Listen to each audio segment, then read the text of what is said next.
محمد فوده خسر واحمد شكري خسر وتقريبا كل المصريين خسروا. فانا مش فاهم يعني فين المشكله بالظبط. انا زعلان جدا على فوده، بس احمد شكري انا عارف ان هو كده كان هيخسر، وده مش تقليل منه، بس انا عارف ان هو هيخسر. بصوا بصراحه طول ما بهروز موجود مع فوده الموضوع هيبقى صعب خالص. يا شباب عاملين ايه؟ يا رب تكونوا بخير. معاكم اسامه حسنين.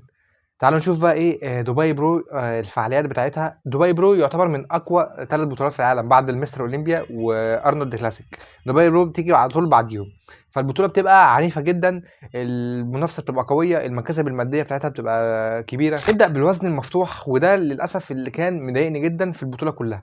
عندك في الوزن المفتوح كان في بهروز تباني الايراني من ايران، وانت طبعا عارف ان جينات الايرانيين يعني حاجه كده من دراجون بول. يعني عندك هادي شوبان. معظم جينات الايرانيين والمصريين والجزائريين برضو جيناتهم خارقه جباره. فطول ما اي ايراني موجود في سواء وزن مفتوح او كلاسيك او ايا كان، اعرف ان الموضوع هيبقى صعب. وعندك في الثاني ويليام بونيك طبعا غني عن التعريف، وكان اساسا كسبان مستر اولمبيا مره واحده بس، مش فاكر بالظبط كانت في سنه دي. بس ويليام بوليك كان كسبان مستر اولمبيا، وكان كمان مخسر البيج رامي. فنشوف العرض بتاع محمد فوده. من قدام فوده تحفه بصراحه، مفيش اي غلطه. الاكس فريم وسطه صغير، عارف يشفط بطنه الى حد ما ويسيطر على الكور بتاعه وعضلات البطن. الباك ده بالبايسبس بتاعه تحفه. السايد شيست بتاعه برده جميل جدا جدا. خلفيات رجليه مظبوطه، الكتاف، الشيست.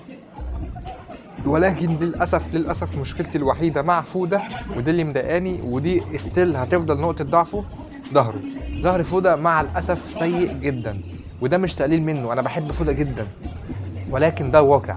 ظهر محمد فوده ضعيف، وقلنا ان هو هيطورها من مستر اولمبيا لحد دبي برو. قال لك انا هحاول اطور ظهري.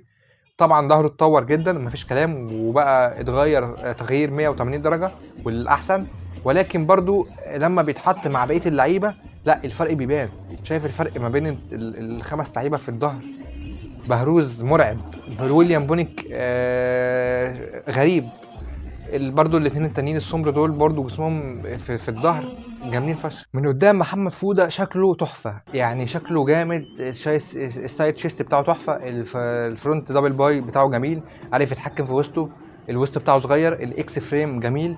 ولكن للاسف فوده لما بيلف في وضعيات الباك كلها، فوده للاسف مع احترامي ليه طبعا مش بقلل منه، بس فوده في وضعيات الظهر كلها سيء. فوده من ورا كان معبي ميه جدا جدا، ممكن ما يكونش في حد خد باله.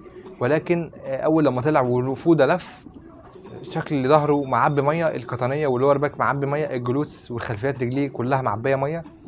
مع الاسف فوده محتاج يطور ظهره جدا. هو قال من ساعه المستر اولمبيا اللي فاتت، قال لك انا هحاول اخد اوف سيزون اطور فيه نقطه ضعف اللي هي ظهره. طبعا اتطور، طبعا مش هنقول اللي هو ما اتطورش، فوده بيتطور كل يوم عن يوم وبيطلع بشكل وباكج احسن.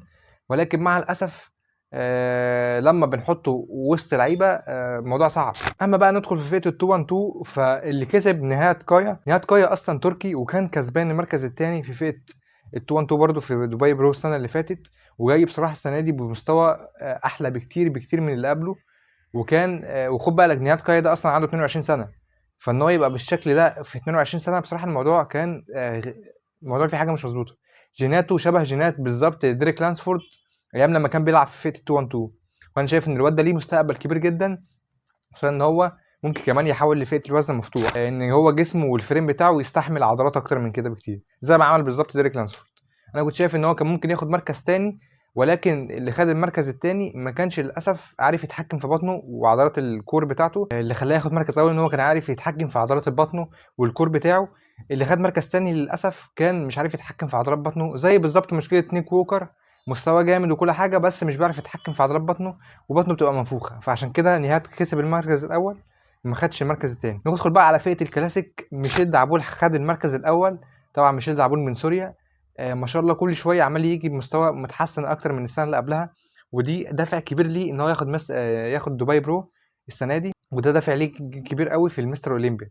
مستر اولمبيا برضو كل سنه عمال يتقدم في المراكز، كان واخد سابع بعد كده سادس بعد كده خامس تقريبا. فهو كل شويه عمال يتقدم في المراكز. طبعا ميشيل دعبول بيجي بنشفان خارق، محدش يقرب من ميشيل دعبول في النشفان. ميشيل دعبول بيجي بمستوى في التنشيف بالذات، وخصوصا في الخلفيات والجلوتس والظهر. كمان المنافسه كانت قويه قوي في فئه ال 2 1 2، والكلاسيك. فالكلاسيك ان ميشيل دعبول ياخد مركز اول دي بصراحه انجاز كبير قوي، وده هيبقى دافع ليه في المستر اولمبيا كمان كام شهر. ندخل بقى على فئه المينز فيزيك، وللاسف احمد شكري خد المركز العاشر. ليه المركز العاشر؟ انا عارف طبعا ان احمد شكري مش هيعمل حاجه في البطوله دي، وده مش تقليل منه، بس يا احمد يا شكري انت كبير على الفئه، جسمك كبير، الفريم بتاعك كبير قوي. الفيزيك دلوقتي مؤخرا بقى ياخد الحجم الصغير، مش زي مثلا كام سنه فاتوا. زمان من كام سنه فاتوا كانوا بيحبوا الحجم الكبير، دلوقتي بقى يقول لك مفيش فرق بين البنز فيزيك والكلاسيك، احجامهم بقت قريبه قوي من بعض، ففين المتعه؟ غير ان هو لابس شورت وده لابس اللي هو السبيدو اللي هو السبعه ده، مفيش فرق. فهم دلوقتي حتى بص الفرق ما بين احمد شكري واللي خد مركز اول، اللي على اليمين ده خد مركز اول، واحمد شكري شايف الفرق عامل ازاي؟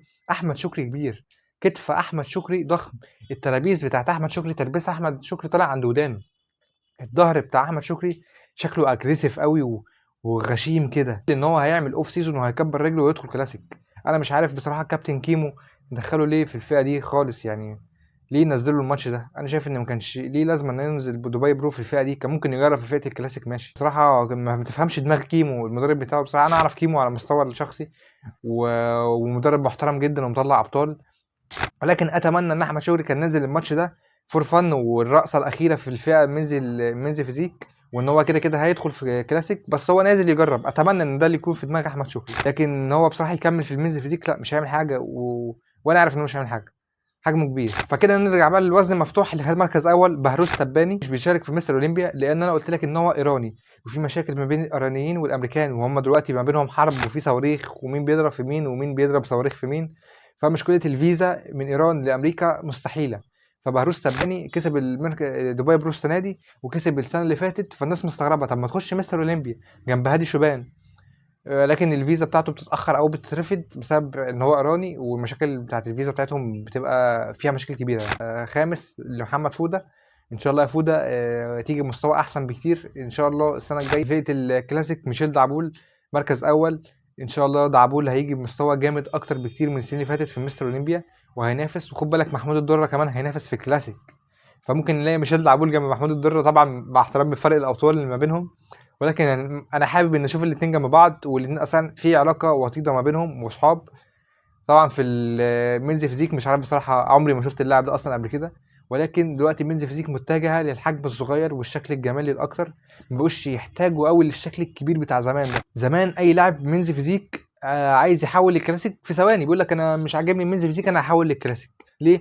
ان الحجم ما بين الفئتين بقى قريب قوي، وده شكل مستفز، يعني حاجه مستفزه قوي، الاتنين قريبين من بعض، الاختلاف الوحيد ان ده بيلبس شورت لحد الركبه، والتاني بيلبس اللي هو الزبيدو او اللي هو السبعه ده بتاع الكلاسيك. زمان مثلا من 2014 و2013 و2015 زمان المينز فيزيك كان فعلا حجمهم صغير، كان شكلهم حلو، ما كانش الحجم الفريك والكبير قوي ده بتاع المينز فيزيك حاليا. وخلاص المعايير دلوقتي بقت ترجع زي زمان، بقى يبصوا للشكل الجميل، الوسط الصغير، الحجم الصغير، ما بقوش يتجهوا للحجم الكبير قوي والمستفز بتاع دلوقتي ده. بس كده لو يعتبر الفيديو خلص، ما تنساش بقى تعمل سبسكرايب، وان شاء الله بكره هنزل لكم فعاليات اليوم الاول للدبي برو، في مصريين كتير قوي حققوا مراكز اولى وعلقوا ذهب. ان شاء الله استنوا فيديو بكره. معاكم اسلام حسين، اشوفكم في فيديو جاي.